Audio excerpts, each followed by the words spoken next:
오늘 이제 빌라델비아 교회 여러 번 말씀 나누는데 오늘 빌라델비아 교회는 마지막 말씀이에요. 빌라델비아 교회 소아시아의 7교회 가운데 칭찬만 받았던 교회 빌라델비아 교회죠. 지난 시간에 우리가 빌라델비아 교회가 칭찬받은 것 가운데 하나는 하나님의 말씀을 아주 소중히 여겼다는 거예요. 그래서 이 하나님 말씀 소중히 여겨서 하나님께 칭찬받았던 교회죠.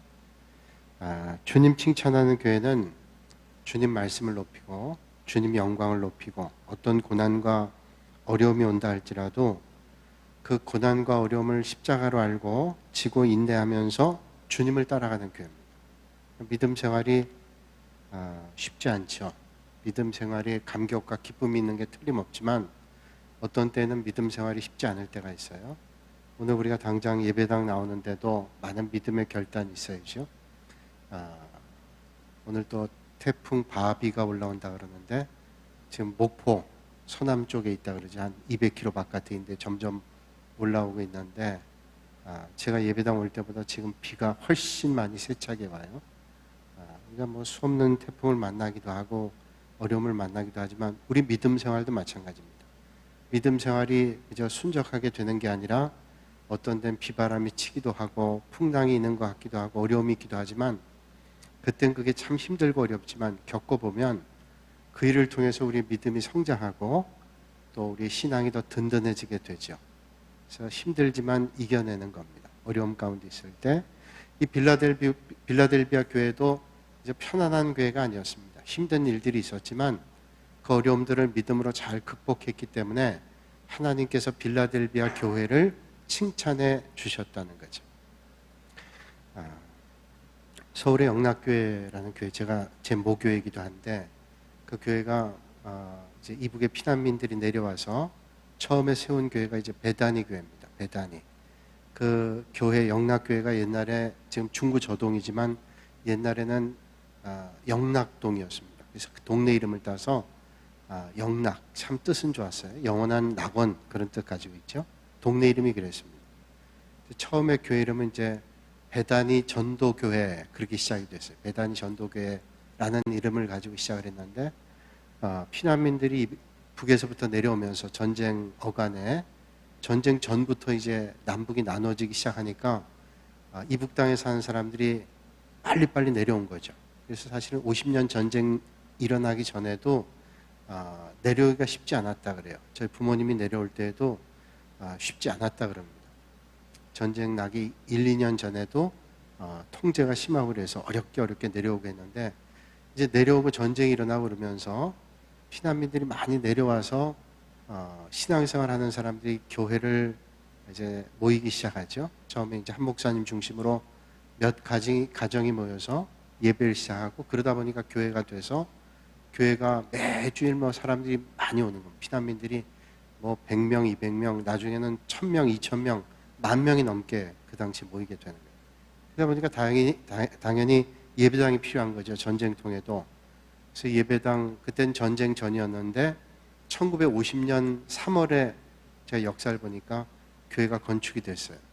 건축이 됐는데 그때 이제 피난민들이 전쟁이 날 것 같고 그러니까 다 남쪽으로 피난 가는데 내려오면서 이불이니 뭐 가지도구 필요한 것들은 다 이고지고 오잖아요. 그게 중요한 것들이 또 금반지, 금가락지 다 가지고 내려오는데 자 우리가 피난민들을 위한 교회를 져야 되겠습니다. 한 목사님 그러니까 교인들이 그게 얼마나 귀한 거예요. 이불도 지고 오고 가재도구 다 지고 오는데 금가락지 같은 게 얼마나 중요하겠어요. 부피도 작고 가치가 크니까. 근데 예배당을 진다 그러니까 그냥 서로 너도 나도 냈다 그럽니다. 그래서 교회 역사를 보니까 나중엔 너무 많이 갖고 와서 목사님 그러셨대. 이제는 그만 갖고 오셔도 됩니다. 참 귀한 일이죠. 전쟁통에 이게 내 생명 같다. 그렇게 생각할 수도 있는데 참 그런 우리 믿음의 선배들이 우리 교회도 다 그런 믿음의 선배들이 그런 섬김과 헌신을 통해서 교회가 든든하게 섰던 것 같아요. 목숨이 경각에 있는 그런 상황 가운데도 근데 사람이 그렇게 좋은 마음을 가지고 있기도 하지만 또 사람이 마음 가운데 믿음 생활하다가 시기심도 있고 질투하는 마음도 생기게 되는 거예요. 한경지 목사님 한국교회 어른이시기도 한데 이 목사님이 신의주 평안북도의 신의주 제2교회에서 목회를 했는데 신의주 제2교회에서 목회하시던 목사님이니까 신의주 제2교회 그 교인들이 피난 내려와서 많이 내려오고 목사님 도와서 옆에서 협력하기도 했겠죠. 근데 신의주 제1교회가 더 큰 교회입니다.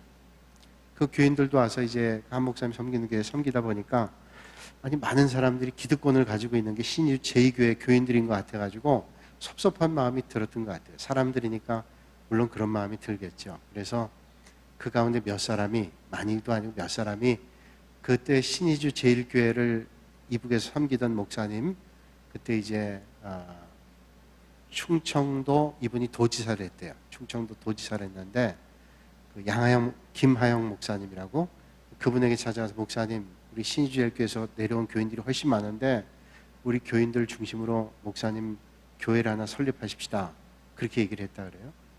근데 김하영 목사님 참 훌륭하신 분이죠. 다시는 나를 찾아오지 말라고. 아니 그 교회에서 열심히 신앙생활하지 왜 나에게 찾아오냐고. 그래서 다시는 다시는 그 목사님을 찾아가지 않았다 그래요. 만약에 그때 목사님이 아이고 그래도 옛 교인들이 와서 반갑고 고맙고 그런 마음 안 들겠어요? 반갑죠. 전쟁통에 또 내려와서 이렇게 북쪽에 살다 남쪽에 내려와서 반갑고 고마운 마음이 있지만 그는 인간의 마음이죠. 인간의 마음이지만 그걸 딱 끊고 거기서 신앙생활 할 때 열심히 거기서 믿음생활 하라고. 그게 목회자의 마음이죠. 저도 부목사 한 교회가 여러 교회가 있는데 뭐 부산도 있고 인천도 있고 가면 옛날에 섬기던 교회 교인들이 있습니다. 생각해보면 참 그때 고맙고 감사하고 또 목회자로서 애정 깊게 신앙생활 했던 분들이 떠오르죠. 그럼 그분들이 떠날 때 목사님 꼭 오시면 연락 주셔야 돼요, 그런 얘기를 하지만 연락하기가 쉽지 않습니다. 왜?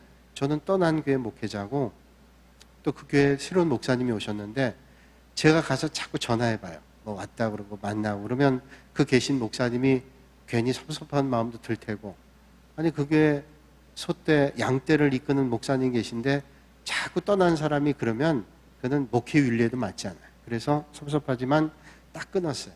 근데 그 참 잘한 일이다. 옛날에 어르신 목사님들께서 가르쳐 주신 말씀이 딱 맞아요. 정으로는 그렇지만 떠난 교인이 또 계속 옛날 목사님 찾아가도 그것도 올바르지 않은 거죠. 지금 섬기는 교회 목사님 잘 섬기면서 믿음 생활해야 이 교회가 건강해지는 거죠. 훌륭한 목사님 때문에 또 훌륭한 교인들 생겨나게 되고 또 그런 훌륭한 교인들과 함께 훌륭한 목사님들이 교회를 섬겨나가죠. 만약에 그때 그 목사님께서 그러자고 그리고 교회를 세웠다라면 교회가 2동강 3동강 그러다면 이북에서 섬기던 사람 다 나와서 이렇게 저렇게 했다면 교회가 그냥 사분오열됐을 거예요. 뭐 그런 가운데도 하나님의 뜻이겠지만 우리가 참 신앙생활하면서 어떻게 해야 될까를 생각해보면 틀림없습니다. 하나님의 말씀을 중심으로 믿음 생활해야 되는 거예요. 하나님의 말씀 중심으로. 그래서 우리가 인간적인 정이 있지만 어떤 때는 그 인간적인 정을 누르고 그렇게 살아야 될 때도 있어요. 우리가 그저 기도의 동산에서 그분을 위해서 기도해 주기도 하고 격려하기도 하고 그런 마음을 가져야 될 때가 있단 말이죠. 그러니까 오늘 우리는 늘 주님 바라보면서 하나님의 말씀을 높이고 주님을 영원하게 해드리는 그런 믿음의 길을 걸어야 되는 겁니다. 자, 오늘 말씀이 이제 빌라델비아 교회가 칭찬받게 된 것 가운데 하나는 뭔가 하니 10절과 11절 말씀에 나와 있어요. 10절과 11절 말씀을 같이 한번 보죠. 10절 11절 시작. 내가 나의 인내의 말씀을 지켰은즉 내가 또한 너를 지켜 시험의 때를 면하게 하리니 이는 장차 온 세상에 임하여 땅에 거하는 자들을 시험할 때라. 내가 속히 오리니 네가 가진 것을 굳게 잡아 아무도 내 면류관을 빼앗지 못하게 하라. 아멘.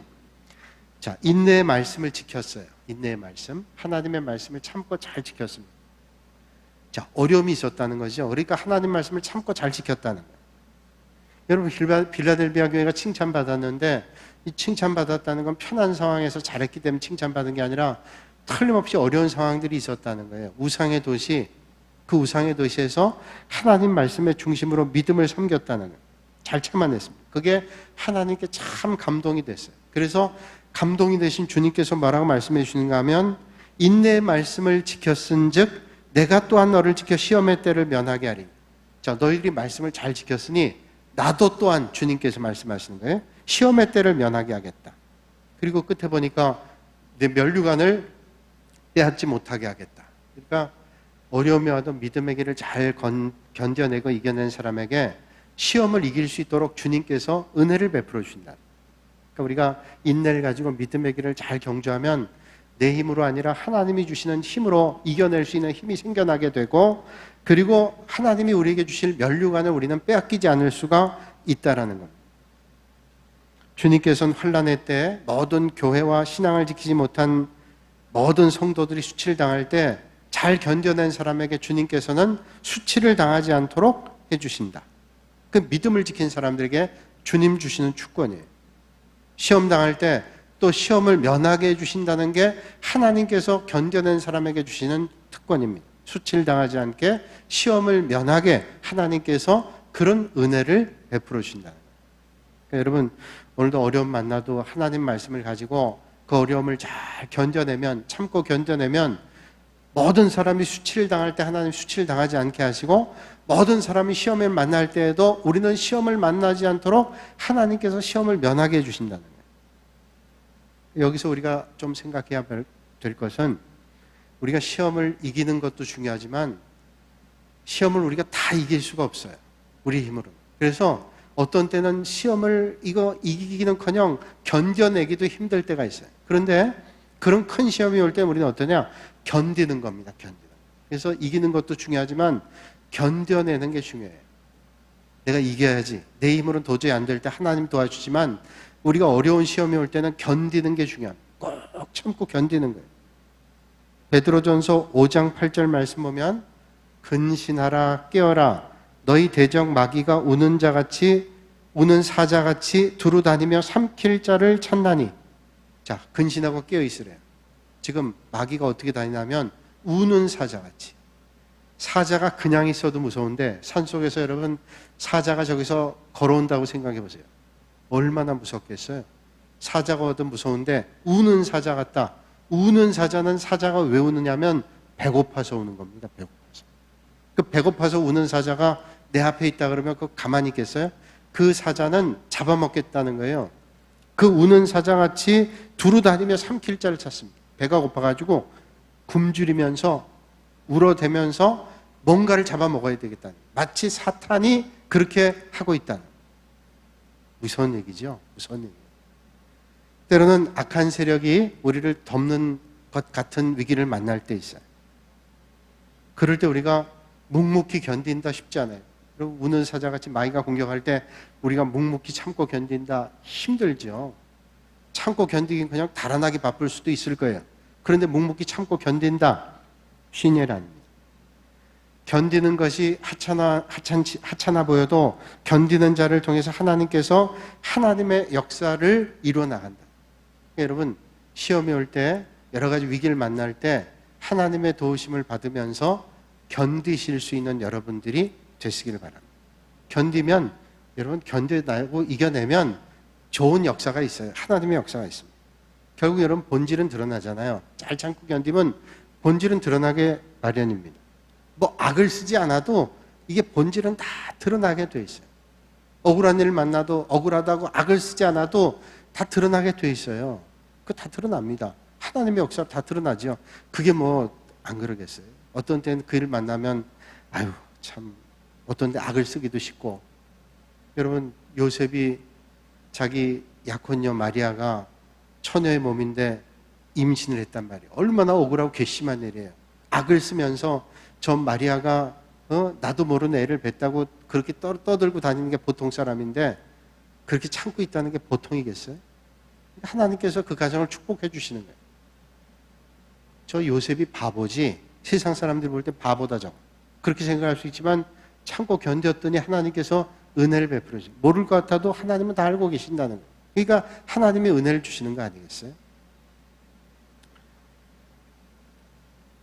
제가 언젠가도 그런 말씀 드린 것 같은데, 제가 5공화국 전두환 때 제가 대학 다닐 때죠. 그 초기인데 그때 이제 아르바이트가 다 규제가 되고 뭐 학생들 가르치는 거 안 되고 뭐 이거저거 다 금지되고 그저 나라에서 주는 아르바이트 몇 개 있는데 그 경찰들 업무 보조하는 거, 교통경찰 업무 보조하고 그 다음에 방범대원 일 보조하고 그런 건데 2개 다 해봤는데 뭐 그것도 학생들이 많이 그 지원을 하니까 아주 치열한 거예요. 되게 힘들어요. 하나님의 은혜로 다 2개가 됐어요. 그래서 이제 그 방범대원, 옛날에 요즘에 있는지 모르겠는데 그 경찰 숫자가 모자라니까 방범대원이라 있어가지고 그때는 2교대 근무를 했어요. 경찰들이. 요새는 3교대 한다는데 그러니까 24시간 하고 24시간 또 쉬고 이거 얼마나 피곤해요. 그런데 밤에는 이제 순찰을 다녀야 되니까 방범대원이라고 있었습니다. 방범대원하고 경찰하고 그다음에 알바하는 대학생들하고 이렇게 셋이 한 조로 해가지고 이제 초소를 다니면서 이제 방범대원을 하는 거예요. 그래서 밤 10시부터 새벽 2시까지 그렇게 일주일에 3번씩 그렇게 해서 뭐 한 2달 하고 또 이제 그랬던 적이 있는데 저는 지금 얘기하면 황학동이에요. 서울의 황학동. 황학동이 어디냐면 옛날에 3일 빌딩이라고 지금은 청계천이 다 덮어져가지고 그렇지만 청계천이 다 열렸지만 그 전에 다 덮어지고 그 옆에 3일 빌딩이라고 있었는데 아주 오래된 아파트입니다. 고가도로가 있고 지금 고가도로 없지만 고가도로가 있고 옆에 3일 빌딩인데 고가도로 밑에가 다 쓰러마가 돼가지고 아주 그냥 범죄가 많이 일어나는 그런 동네였어요. 밤에 거기 잘 다니기가 힘듭니다. 그러니까 방범대원들 경찰들이 조를 이뤄서 가야 되는데 거기 아주 위험한 동네예요. 그리고 황학시장이라고 있는데 야시장 별것 아마 알고 있는 분 계실 거예요.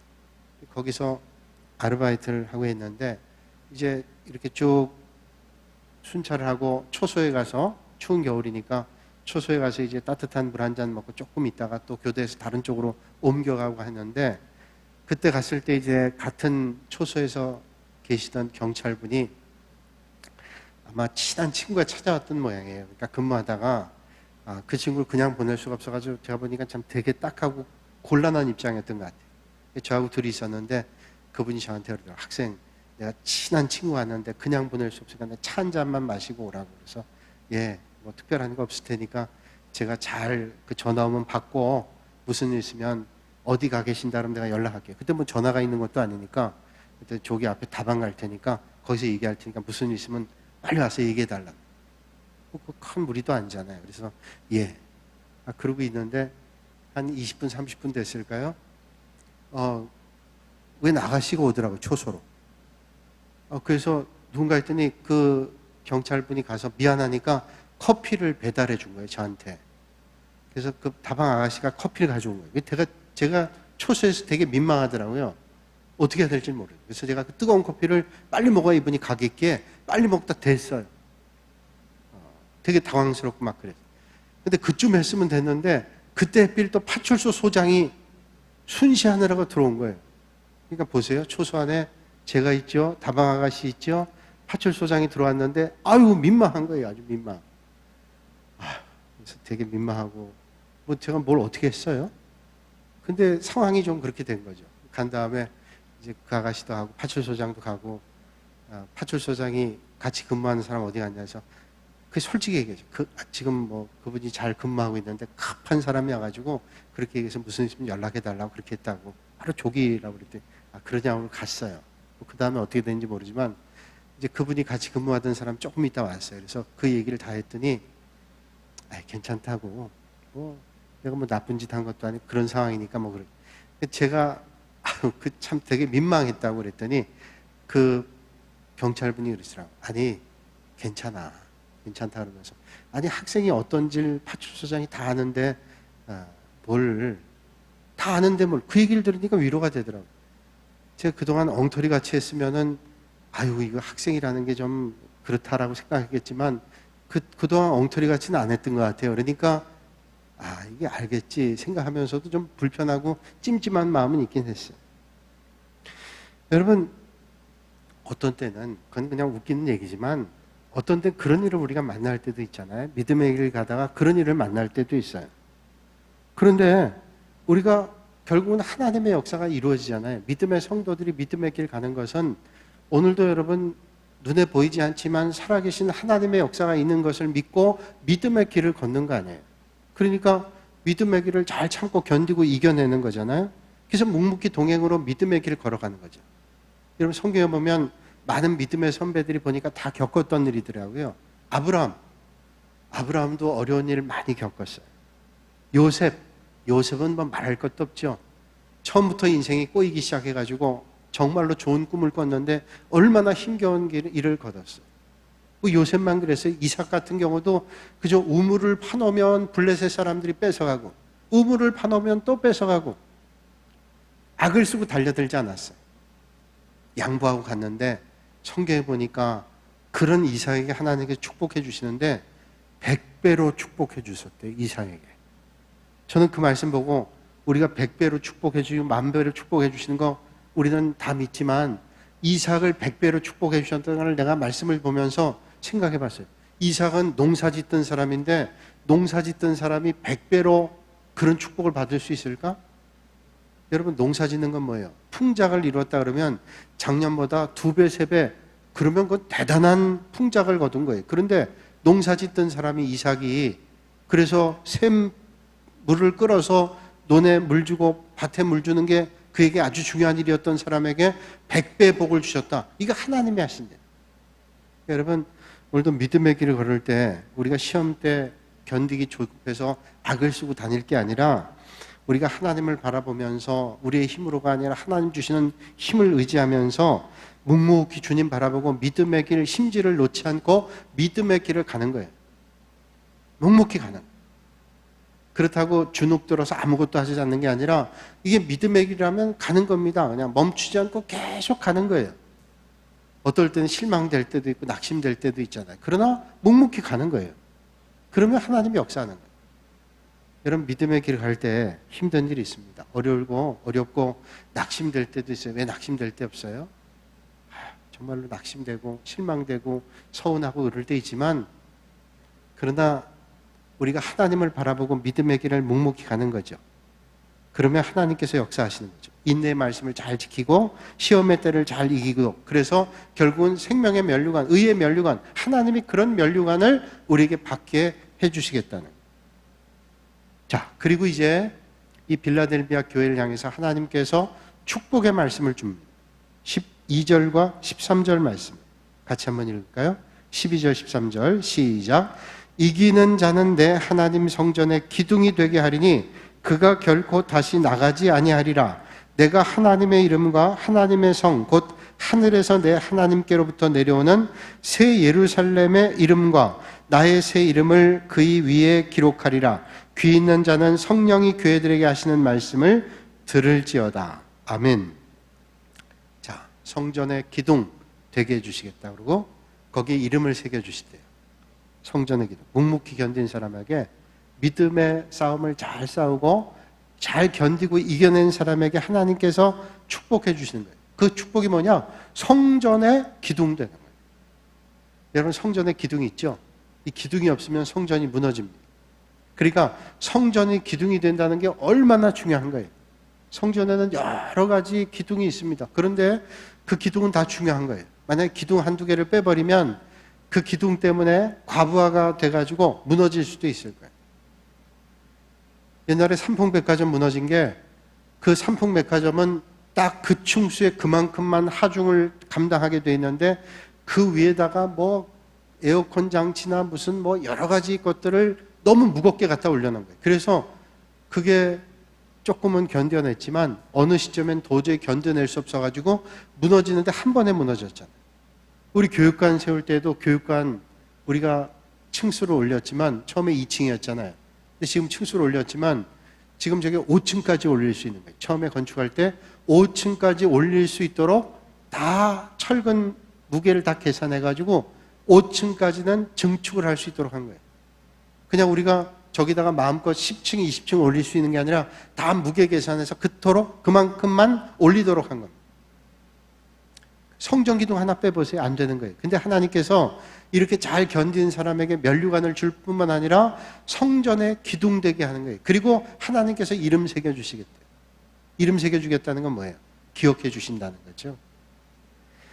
여러분, 하나님의 성전에 기둥 되겠다. 우리가 보통 기둥이야. 넌 나라의 기둥이야. 우리 교회 기둥이야. 그 기둥이라는 말은 뭐예요? 아주 중요한 인물이라는 거예요. 중요한 인물. 구약시대 솔로몬이 예루살렘 성전, 솔로몬이 지었던 예루살렘 성전에 기둥이 2개가 있는데 그 기둥 2개의 이름을 우리는 알고 있죠. 야긴과 보아스란. 야긴이란 말은 저가 세운다는 말이고 또 보아스란 말은 능력이란 말. 야긴이란 말은 저가 세운다, 견고하다 이런 뜻을 가지고 있고 보아스란 말은 능력이란 말. 그러니까 오늘 본문 말씀에 하나님께서 성전의 기둥이 되게 하게 하시겠다는 말씀은 하나님 나라에서 교회에서 기둥과 같은 인물, 요긴한 인물을 되게 하시겠다는, 이게 얼마나 큰 축복이에요. 저는 여러분들이 믿음 생활하면서 여러분 믿음 생활 잘하셔서 성전의 기둥, 하나님 나라에 주님 몸된 교회 기둥 같은 분들이 되시기를 주님의 이름으로 축복합니다. 저 교회 왔다 갔다 하는 정도가 아니라 우리가 믿음 생활하는데 열심히 하고 그래서 성전의 기둥 된다, 그 이름까지 새겨진다, 얼마나 귀한 축복이에요.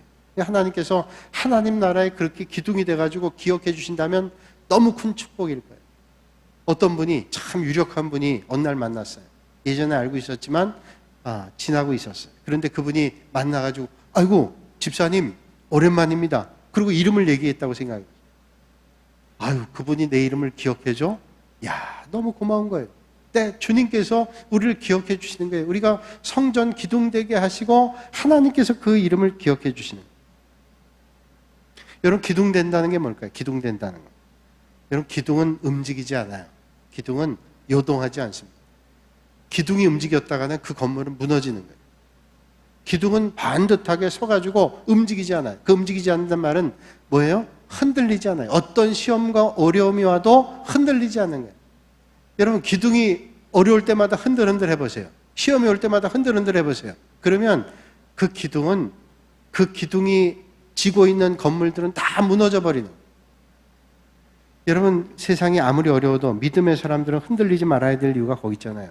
믿음의 사람들이 흔들리기 시작하고 시험에 흔들리기 시작하면 그 공동체는 시험이 오면 이겨낼 수가 없는 거예요. 예전에 김동호 목사님이 설교하시는 말씀 제가 인터넷 들었는데 그 말씀이 참 타당하다 그런 생각한 적이 있어요. 그분이 이제 동안교회에서 목회하시다가 이제 숭이어 학교를 빌려서 강당에서 교회를 개척했어요. 교회 개척해서 뭐 1000명, 2000명, 1년 안에 뭐 한 3000명, 4000명이 모이고 1년도 했는데 그래서 도저히 이제 강당에서 예배드리기도 힘들고 이 또 학교 사장이 있으면 강당을 쓸 수도 없고 그래가지고 힘든 일이 있어서 우리가 예배당을 지려고 하지 않았지만 이제 적어도 우리가 예배드릴 수 있는 공간을 어떻게 좀 마련해야 되겠다. 그래서 교인들 또 이제 운영위원, 그때는 당회가 없었기 때문에 운영위원들이 의논해가지고 그런 건물들을 좀 한번 준비하자. 그래서 은행에다가 대출을 받겠다고 해서 이제 한 4,000명, 3,000명 모이는 교회가 1년 예산이 뭐 꽤 많이 모이니까 대출 받는 게 어렵지 않잖아요. 우리 교회도 대출을 해달라고 그럴 때 대출 잘해주지 대출 안 해주지 않아요. 근데 교회가 어렵고 재정적으로도 어려운 교회 같으면 대출 잘 안 해주죠. 근데 3,000명, 4,000명 모인다는 교회는 뭐 매주일 헌금이 몇 억씩 들어오고 1년 예산이 뭐 꽤 많고 그러니까 못 빌릴 거라고 생각 못 한 거예요. 근데 은행에서 대출 안 해줬답니다. 그래서 이해가 안 됐어요. 아니 우리가 지금 얼마나 모이고 지금 1년 예산이 얼마나 되고 매주일 헌금이 얼마나 되고 지금 거래를 그 교회랑 그 은행이랑 하고 있는데 왜 대출이 안 되는가? 직원이 와서 얘기하더라고요. 왜 대출 못 해드리는가 하면 이 교회는 목사님이 떠나면 교회는 끝납니다. 왜? 목사님 오셔서 1년 만에 이렇게 된 거 아니에요. 지금 얼마 지났지만 만약에 목사님이 뭐 사고로 세상을 떠나시거나 어떤 일이 생겨가지고 교회에서 목회하기 어렵게 되면 그럼 교인들이 다 흩어지게 될 텐데 그러면 그 빚을 그때는 누구한테 받습니까? 얘기했다. 거기는 목사님 외에는 성전 기둥 같은 교인이 아직 만들어지지가 않은 거예요. 성전 기둥 같은 교회는 뭐예요? 어려울 때 기둥들이 있는 거예요. 그러니까 그런 교회는 기둥들이 있기 때문에 절대로 흔들리지 않아요. 목사님이 계시지 않아도 그 교회는 계속 운영이 되고 또 계속 하나님의 역사가 일어나면서 이 어려움을 극복해 주시다가 세상 사람도 아는 거예요. 그런데 지금 목사님이 몇 년 안 돼가지고 이렇게 됐는데 만약에 우리가 대출해 줬다가 목사님이 그런 일을 당하게 되면 세상이라는 모르는데 그렇게 되면 우리 빚을 어떻게 합니까? 그때 깨달았대요. 이렇구나. 그 틀림없는 말이죠. 성전 기둥이 뭐예요? 우리가 주님 나라의 기둥은 흔들리지 않는 어떤 상황에도 하나님을 바라보고 하나님을 의지하고 믿음의 길 걷는 사람들, 이런 기둥들이 많을 때 그 교회는 흔들리지 않고 하나님께 칭찬받는 교회가 될 줄로 믿습니다. 저는 여러분들이 하나님 나라에 그런 기둥이 좀 되실 수 있기를 바랍니다. 그런 기둥 같은 분들이 사실 많아요. 기둥은 뭐 좋을 때는 좋고 나쁠 때는 나쁘고 그런 게 아니라 좋든지 나쁘든지 그냥 묵묵히 믿음의 길을 걸으면서 그렇게 믿음의 길을 지켜나가는 거예요. 그게 정말로 좋은 성전 기둥 같은 분 아니에요? 예전에 책을 보니까 그런 얘기가 있더라고요. 뉴질랜드 이민 가는 사람들이 뉴질랜드가 얼마나 자연이 좋아요. 갔는데 생활이 좀 불편해가지고 그 다음에 옮겨가는 데가 어디냐면 호주랍니다. 호주는 자연도 좋고 또 문명도 뉴질랜드보다 훨씬 발전했기 때문에 호주로 간대. 또 호주로 가서도 만족이 안 되면 어디로 가냐? 그때 미국으로 간대. 뉴질랜드, 호주, 미국 그렇게 이민 간대. 거기 가면 더 좋을 거라고, 어려운 일들이 해결될 거라고 그래 갔는데 미국 가면 좋은 일들만 있고 어려운 일들이 없냐? 아니에요. 미국이 어떤 면에서 더 어려운 일들을 만날 수도 있어요. 그러니까 어려운 일 피해 갔는데 어려운 일을 만나. 저도 그건 틀림없다고 생각해요. 세상에 어려운 일을 여기서 극복하지 못하면 어딜 가도 극복하지 못해요. 저희 가면 좋을 거다? 절대로 저는 그렇다고 생각 안 해요. 그래서 저는 그게 맞다고 생각해요. 그래서 가장 위험한 건 뭐냐? 내가 나를 보호하려고 하는 게 가장 위험한 거예요.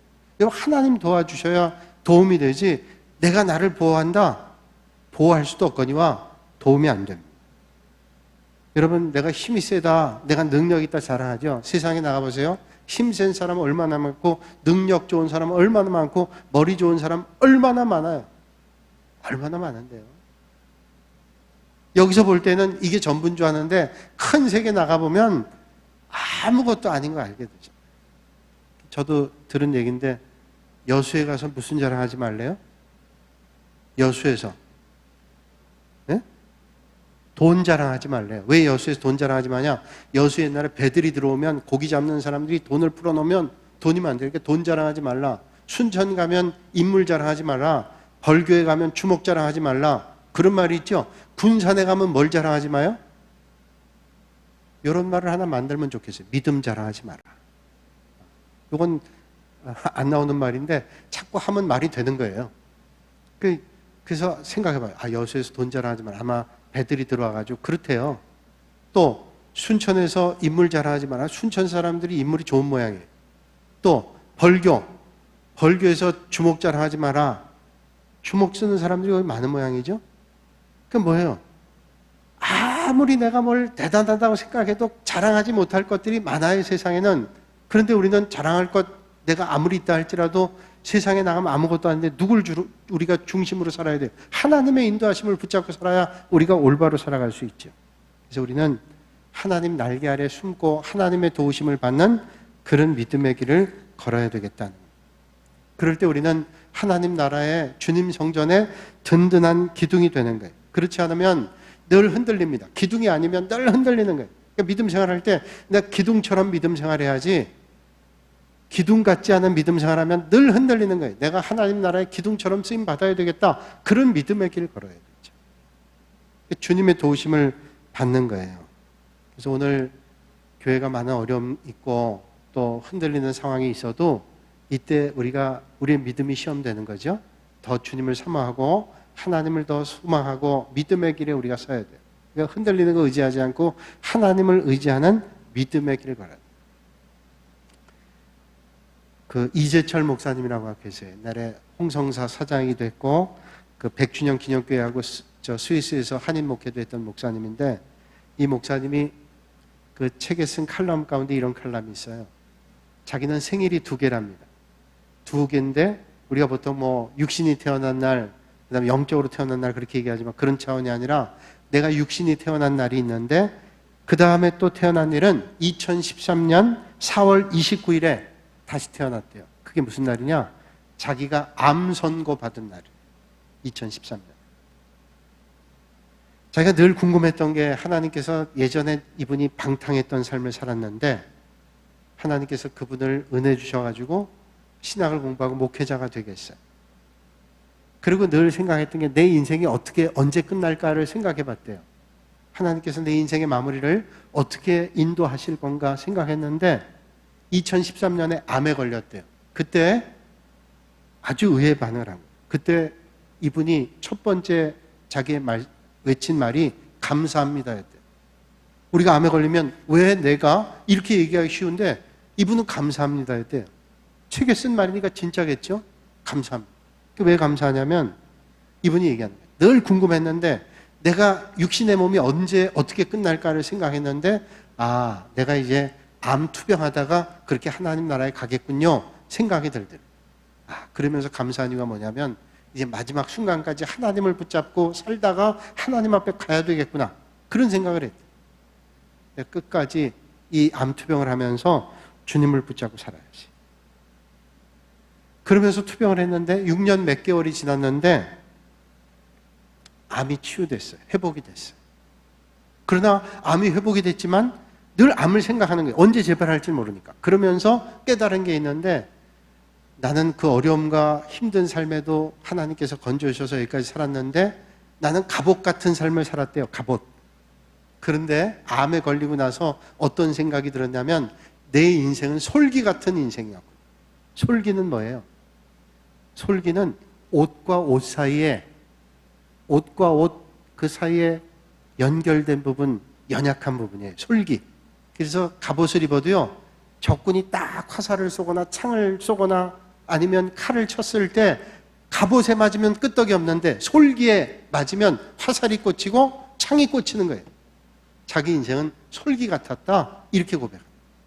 하나님의 도우심이 없이는 절대로 살 수 없는 인생이다. 그런 고백을 했다는 거예요. 마지막 순간까지 하나님을 붙잡는 주님의 은혜 없이는 살 수 없는 그런 인생. 여러분, 빌라델비아 교회에 말씀을 하실 때 주님께서 작은 능력이라 그랬어요. 보잘것없는 그런 능력이라 그러지만 그 작은 능력을 가지고 있던 이 교회를 통해서 하나님께서 영광 받으시고 빌라델비아 교회를 축복해 주셨어요. 칭찬해 주셨어요. 여러분, 소아시아에 있는 교회 가운데 빌라델비아 교회는 아주 작은 교회입니다. 그런데 작은 교회지만 하나님께서 칭찬해 주셨어요. 오늘 우리도 하나님 앞에 칭찬받고 믿음의 길을 걸을 수 있는 가장 큰 축복이 어디 있을까요? 하나님 나라의 이름이 끝까지 새겨지고 성전의 기둥이 된다면 얼마나 큰 축복일까요? 우리가 믿음의 길 걸으면서 때로는 만나는 어려움도 있고 기쁨도 있고 순탄한 일도 있고 역경도 있지만 끝까지 하나님 주시는 은혜를 기억하면서 주님 나라의 기둥같이 하나님 앞에 쓰임 받으시는 여러분들이 되시기를 주님의 이름으로 축원합니다. 거룩하신 아버지 하나님, 오늘도 이 밤에 저희를 불러주시고 또 함께 빌라델비아 교회를 통해서 우리의 믿음을 다시 한번 살펴볼 수 있도록 은혜 주시니 감사합니다. 빌라델비아 교회 작은 교회였지만 하나님 앞에 칭찬받은 것처럼 우리의 능력이 부족하고 연약해도 하나님 기뻐하시는 믿음의 자리에 서서 성전 기둥같이 주님 나라 이름 새겨지는 믿음의 길 걷게 하여 주시옵소서. 예수님의 이름으로 기도하옵나이다. 아멘.